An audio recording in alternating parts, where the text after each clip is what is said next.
Assalamualaikum warahmatullahi wabarakatuh. Perkenalkan, nama saya Zalara Tunjung Safira, kelas C Islam dan Ipteks dengan NIM L200-220-163. Di sini saya akan mempresentasikan prinsip Islam dalam sains dan teknologi. Pendahuluan, Allah menciptakan manusia dengan tujuan untuk semata-mata beribadah dan menghambakan diri kepadanya. Quran Surat Az-Zariyat ayat 56. Untuk mendapatkan semua itu, Allah membekali manusia dengan akal dan kemampuan menjadi khalifah di muka bumi.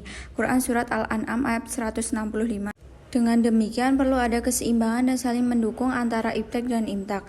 Masalah selanjutnya yang menjadi tantangan umat Islam masa kini adalah bagaimana cara mengembangkan serta memperkuat perpaduan imtak dan iptek tersebut dengan harapan mencetak orang-orang beriman yang berkemampuan iptek atau sebaliknya, yaitu ahli-ahli iptek yang berimtak. Salah satu segi yang perlu dicermati benar untuk mencapai cita-cita tersebut adalah melalui penyelenggaraan pendidikan formal, khususnya perguruan tinggi, mengingat perguruan tinggi merupakan jenjang pendidikan paling kompeten dalam melahirkan sarjana iptek yang berimtak.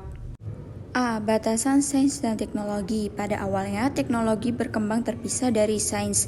Namun, pada zaman modern, teknologi semakin bergantung pada sains.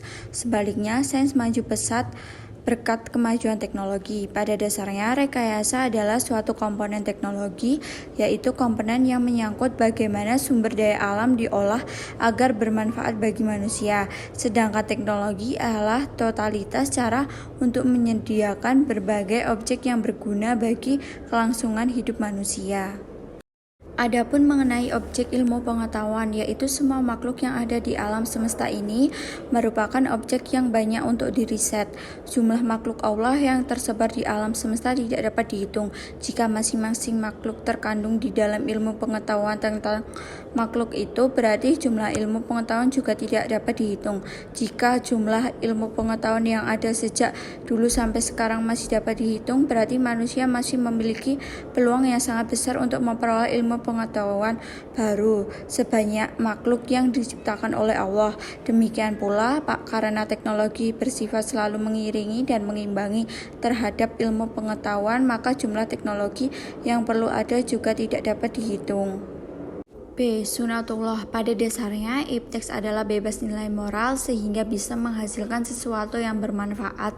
Masalah di satu sisi, sedangkan di sisi lain bisa menjadikan mudlarat bagi manusia. Oleh karena itu, Islam memandang teknologi dari pemanfaatannya untuk kemaslahatan atau kemadlaratan.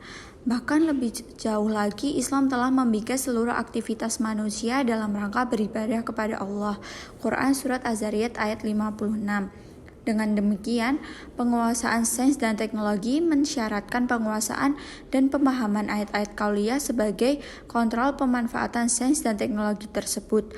Jika sains dan teknologi dikuasai oleh mereka yang tidak memiliki basis pemahaman ayat kauliyah, maka pemanfaatannya cenderung liar, tidak terkontrol, dan sangat membahayakan kehidupan manusia.